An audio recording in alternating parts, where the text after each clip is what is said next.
You're watching Rogers TV.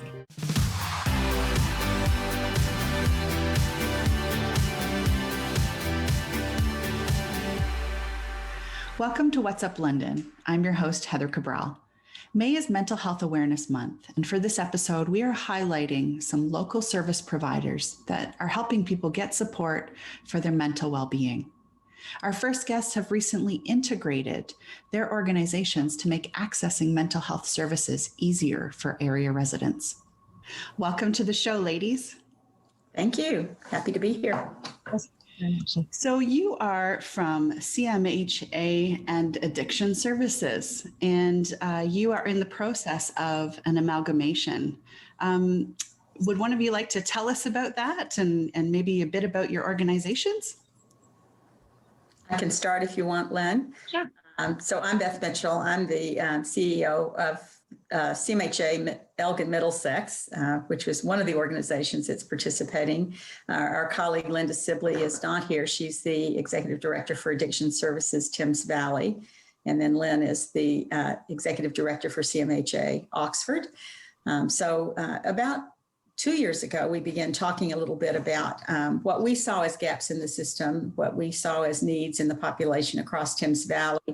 And we worked together closely, but not as one organization. So we began to just talk a little bit about the potential of what it would be like if we all came together to offer services across our region. So that would address a couple of issues. One is mental health and addiction services in this area have been separate. And that's always a challenge if people are looking for help. If you call one agency and they say, well, it's really more of an addiction issue, you need to call someone else. And we recognize how frustrating and challenging that is when you're in the moment, particularly, but also when you're trying to kind of plan, because it's not always one or the other. So that was one of the areas that we wanted to address. The other was wanting to bring a more regional focus so that regardless of where you live and work, you can access services. So Lynn, maybe you can talk a little bit about the regional aspect of what we're trying to do. Yes, for sure. Yeah, with the regional focus, so we do have a lot of areas across Thames Valley that are rural. And with the rural areas, the access to services is not the same. It's either not available in your immediate community, so you have to travel to get there, or it's only available,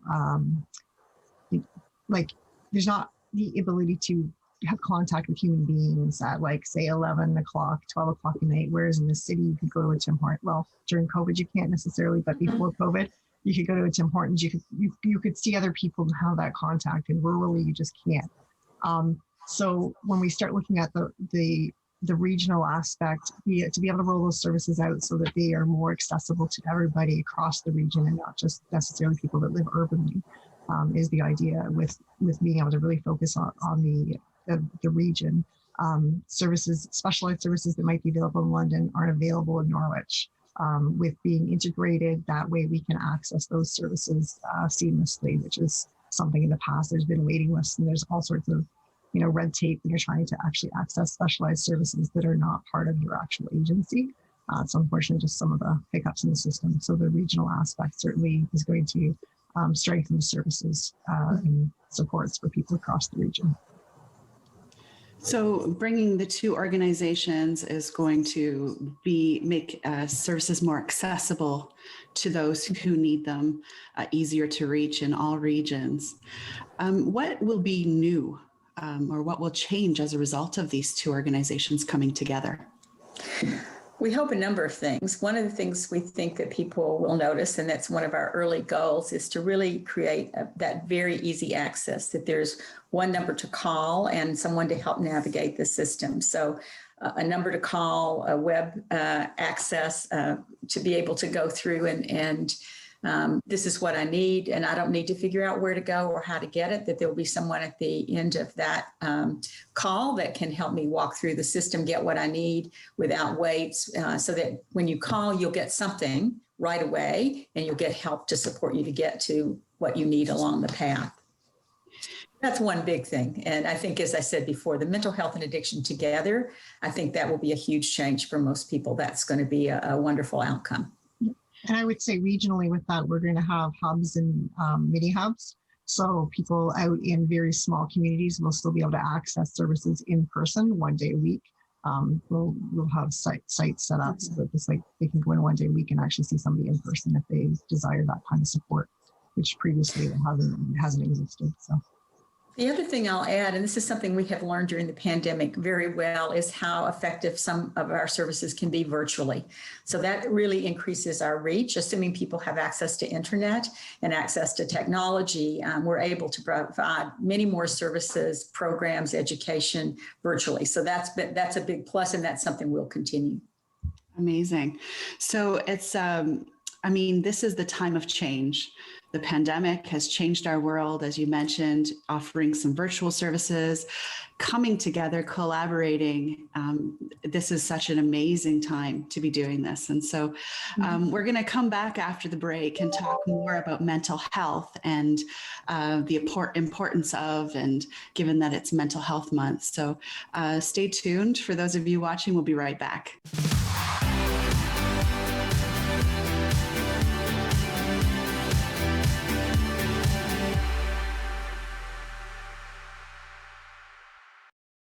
This program is brought to you by the following sponsors. 'Cause I don't care when I'm with my baby, yeah. All the bad things disappear. You're making me feel that maybe I am somebody. I can deal with the bad nights when I'm with my baby. For more information about the vaccine and eligibility, visit healthunit.com. To book an appointment, call the number on your screen or book online at covidvaccinelm.ca.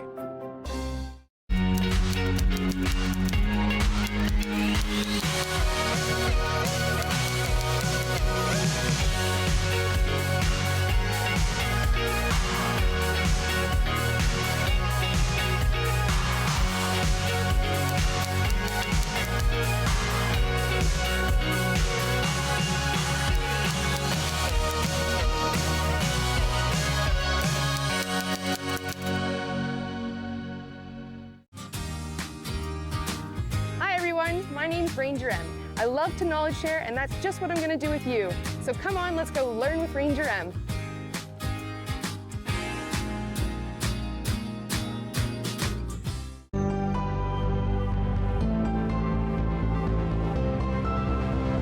This is Rogers TV.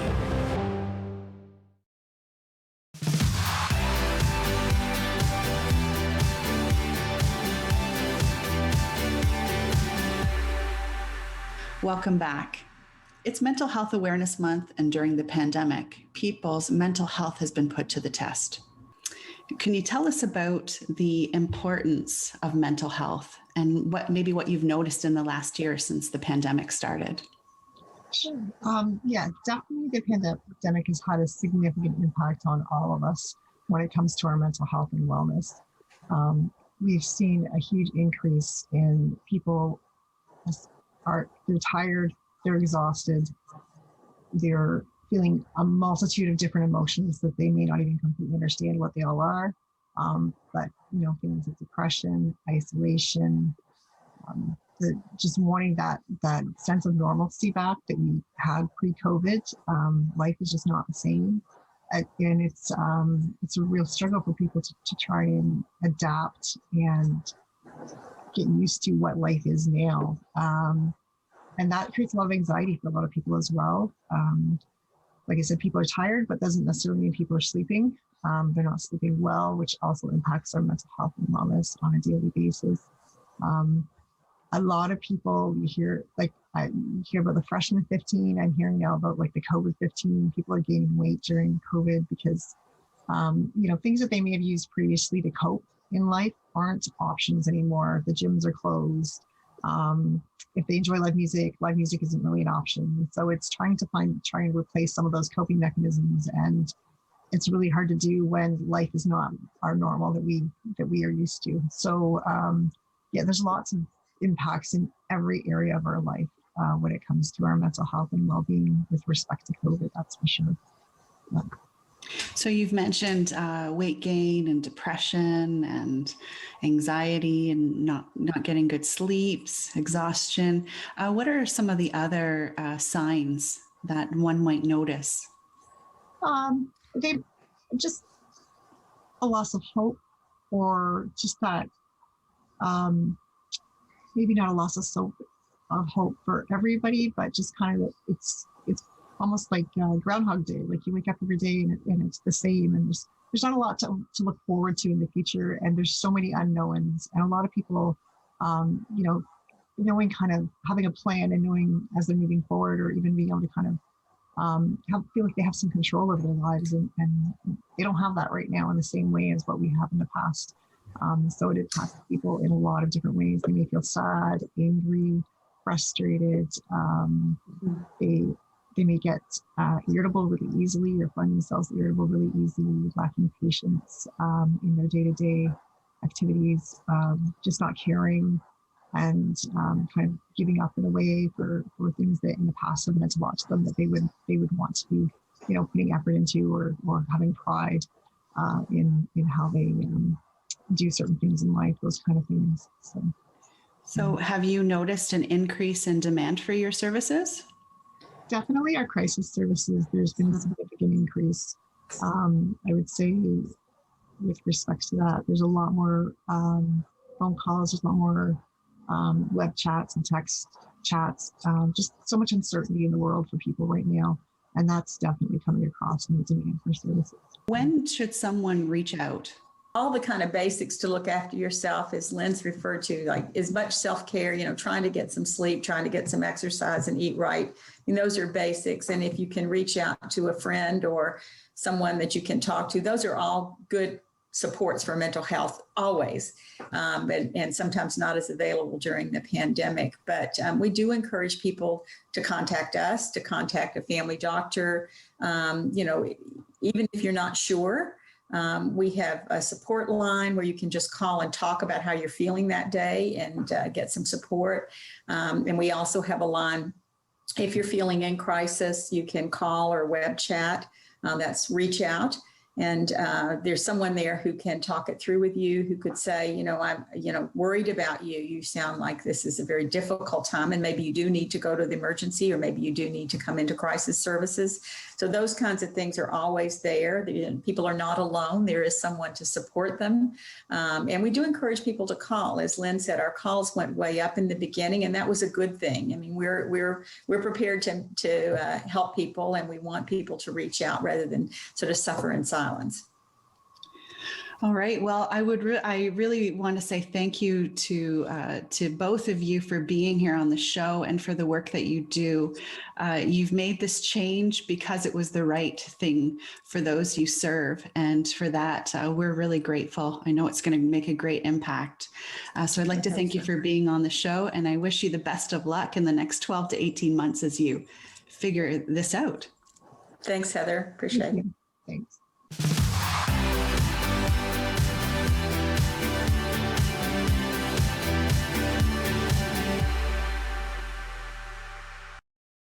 This program is brought to you by the following sponsors. Huron Flooring offers a vast selection of pre-finished hardwood floors in a variety of colors, textures, widths, and finishes. We also provide resanding and refinishing of your existing flooring and stairs. Visit us at Huron Flooring, 782 York Street in London. Wednesday. We're all biological creatures, and we can all become addicted for various reasons, right? It doesn't matter what you look like. Join addictions counselor Dean Anderson for Invisible, Breaking Through the Stigma of Addiction on Rogers TV. Hi, I'm Dan Mailer. I'm the host of London Lights, the show where we talk about notable Londoners who have made a big mark, big impact on the world of music, entertainment, sports, politics.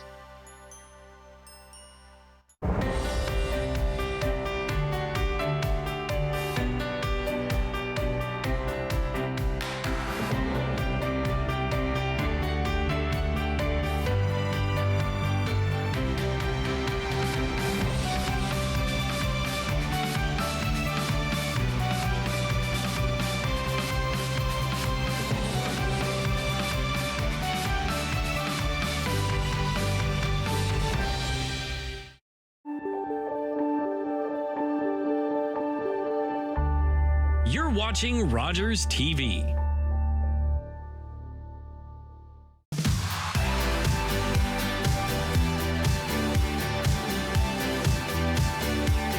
Welcome back. Our next guest is here to talk about how the pandemic has created a surge in demand for services they provide. Welcome to the show, Jen. Thank you for having me. I appreciate being here. So you are from Locke. What services do you provide and for whom? And actually, what does Locke stand for? Sure. So Locke stands for London Abused Women's Center.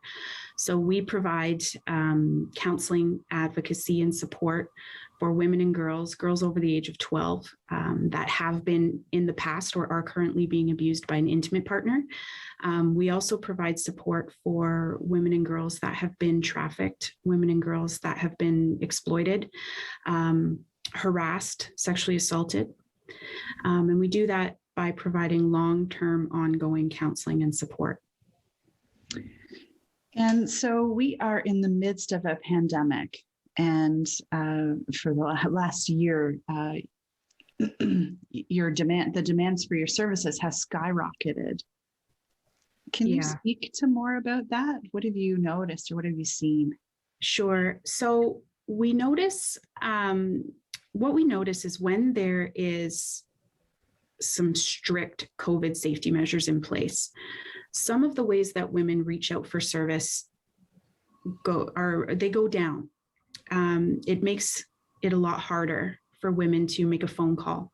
You know, everybody's at home. There's not enough time perhaps to make that phone call. It's not private enough to make that phone call. So when things are very strict, so something that's happening right now, for example, with, the stay-at-home order, we notice a very slight decrease. But once the second things are opened back up and there's a little bit more movement, that's when we notice the calls and women coming to the door to access service go up. So I think over the past year, we've noticed that there's been an increase. The staff has been working so hard.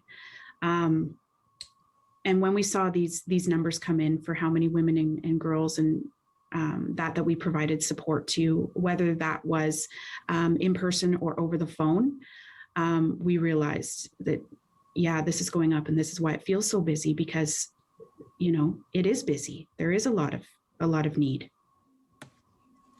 And so when the women access your services, what different kinds of services are you offering? So we really run in a way that women are in the driver's seat. So it's whatever they need support with. So we essentially, what we do is we provide that long-term ongoing counseling and support, right? So that's across the board. So that's for women that come in perhaps that are abused in an intimate relationship, or women that are being trafficked or harassed. So that is offered to them. But if a woman comes in and they need support with housing, or they need support with medical needs or basic needs, then that's the route that we go. But typically people come in because they need help. We do have an urgent support service program that started a few years ago. And this is the program that we've noticed the biggest increase in. We noticed about a 45% increase over the last year. This program is an opportunity, it's run for women to be able to call or come in during a certain amount of time, and a counselor will be available. And so they have the ability right then and there to make the call or to talk to somebody, safety plan, and get what they need to get or get what resources they need to get to move forward. So for those who are watching at home, how can they know the signs? Well, I think the most important thing is if somebody says something that seems like it could be a red flag, you need to believe it. And you need to show that person that they're not alone. Right? So there's all sorts of different signs, and there's all sorts of different ways that somebody could be abused. There's not just, it doesn't always mean a black eye. It could be financial abuse or keeping somebody from their friends, perhaps. And the real thing is when somebody says that something's going on that doesn't seem right, believe her. Last year, it was a little bit lower. It definitely has increased, specifically within that urgent support service program. So that means that women are more urgently seeking support. So when, for example, that lockdown, loosens up a little bit, or they have a moment to call, they're calling when they have the chance. And so it's vital for us to be there. And so that's why we continue to operate on no wait list, because if a woman is given an opportunity to call us or to walk in for support, that might be the only time that they do that. And it's vital for us to be here. Well, I'd like to thank you so much for the work that you do in our community. And I'd like to thank you also for being on the show. Thank you very much, Heather. I really appreciate it. Thank you.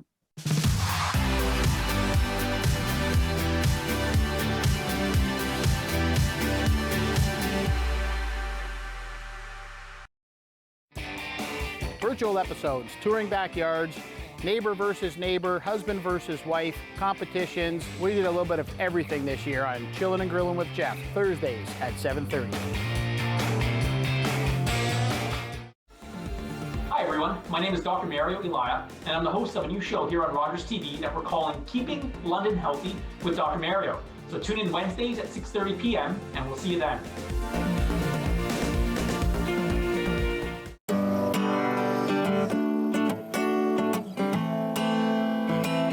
I'm a singer-songwriter from Six Nations, and I've been writing songs about my experience, and with that being said, it's helped me hold hope in my heart in following my dreams and being resilient to everyday Indigenous battles.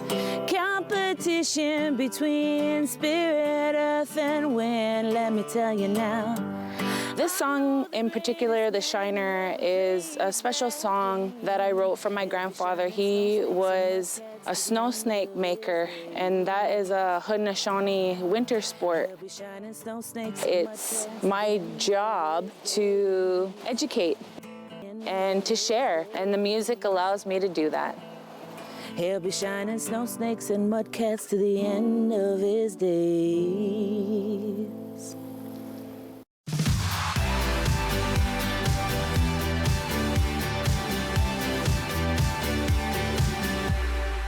Welcome back. Our next guest is here to share a communication tool that's designed to educate families and connect them to the resources available to support children who are having mental health challenges. Welcome to the show, Paula. Oh, thank you for having me.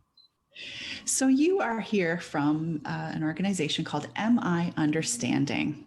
Yes, Can you that's tell us correct. about what you do and who you serve?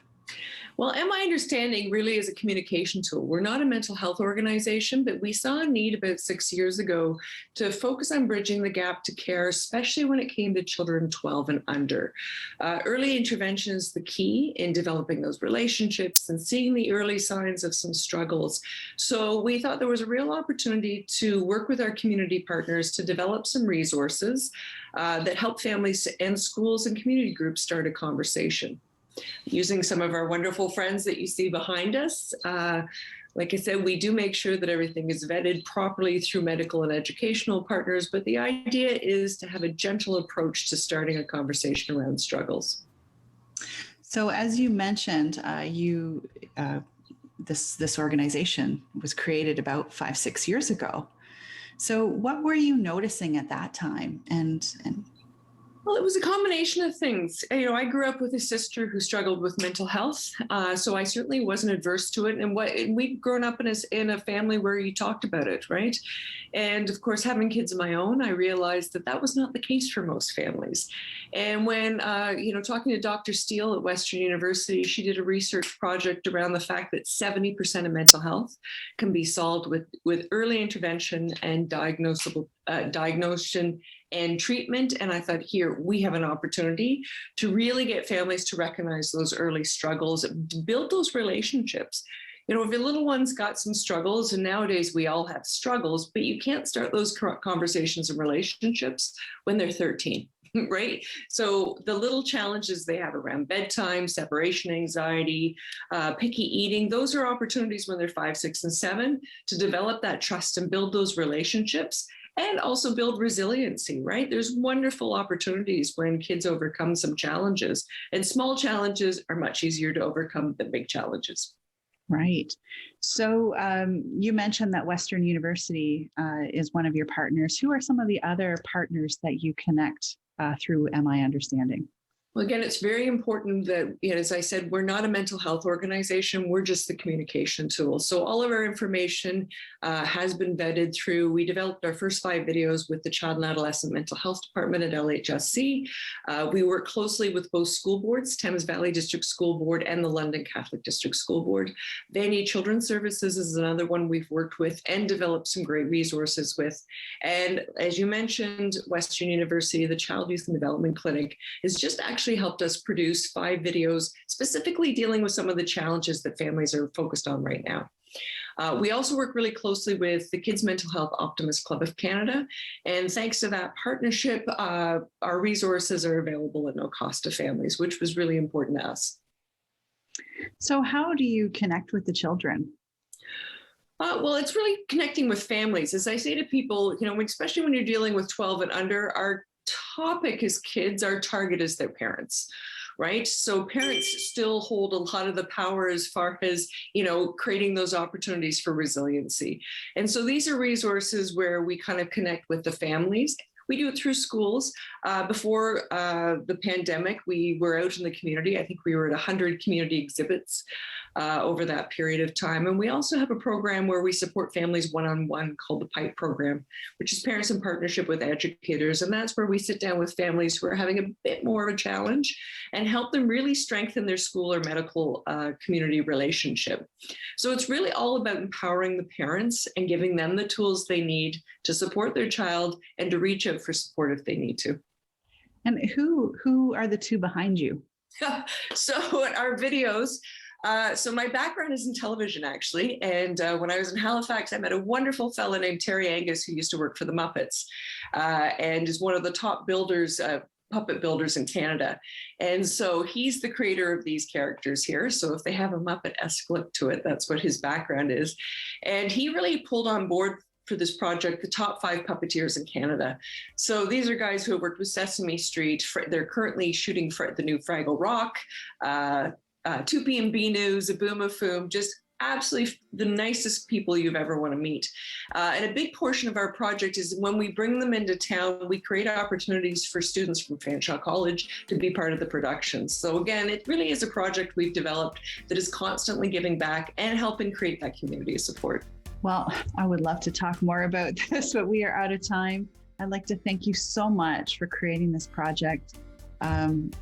It was important 5 years ago, and it's even more important today. Oh, thank you very much. Well, again, it really has been a community effort. I'm so grateful to have done this in London, Ontario. And, we work with so many amazing partners here to make this happen. So thank you again for being on the show.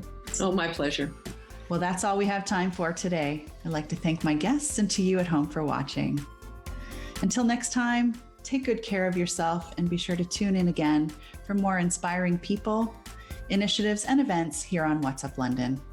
We'll see you again.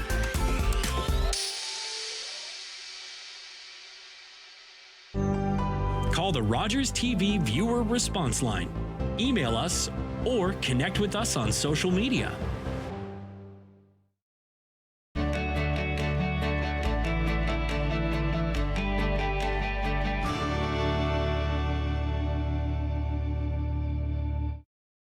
Wednesdays at 7:30 p.m., it's the RTV Quiz. Giovanni Petiti hosts a weekly trivia competition that lets you play from the comfort of your couch. Play along at home and challenge your friends. And don't forget to follow along on social media. Let us know who's top of trivia, and you can find yourself featured on a future episode. Are you kidding me, folks? The RTV Quiz, Wednesday nights at 7:30 p.m. on Rogers TV or at rogerstv.com/RTV Quiz. In Canada, only 1 out of 5 children who need mental health services receives them.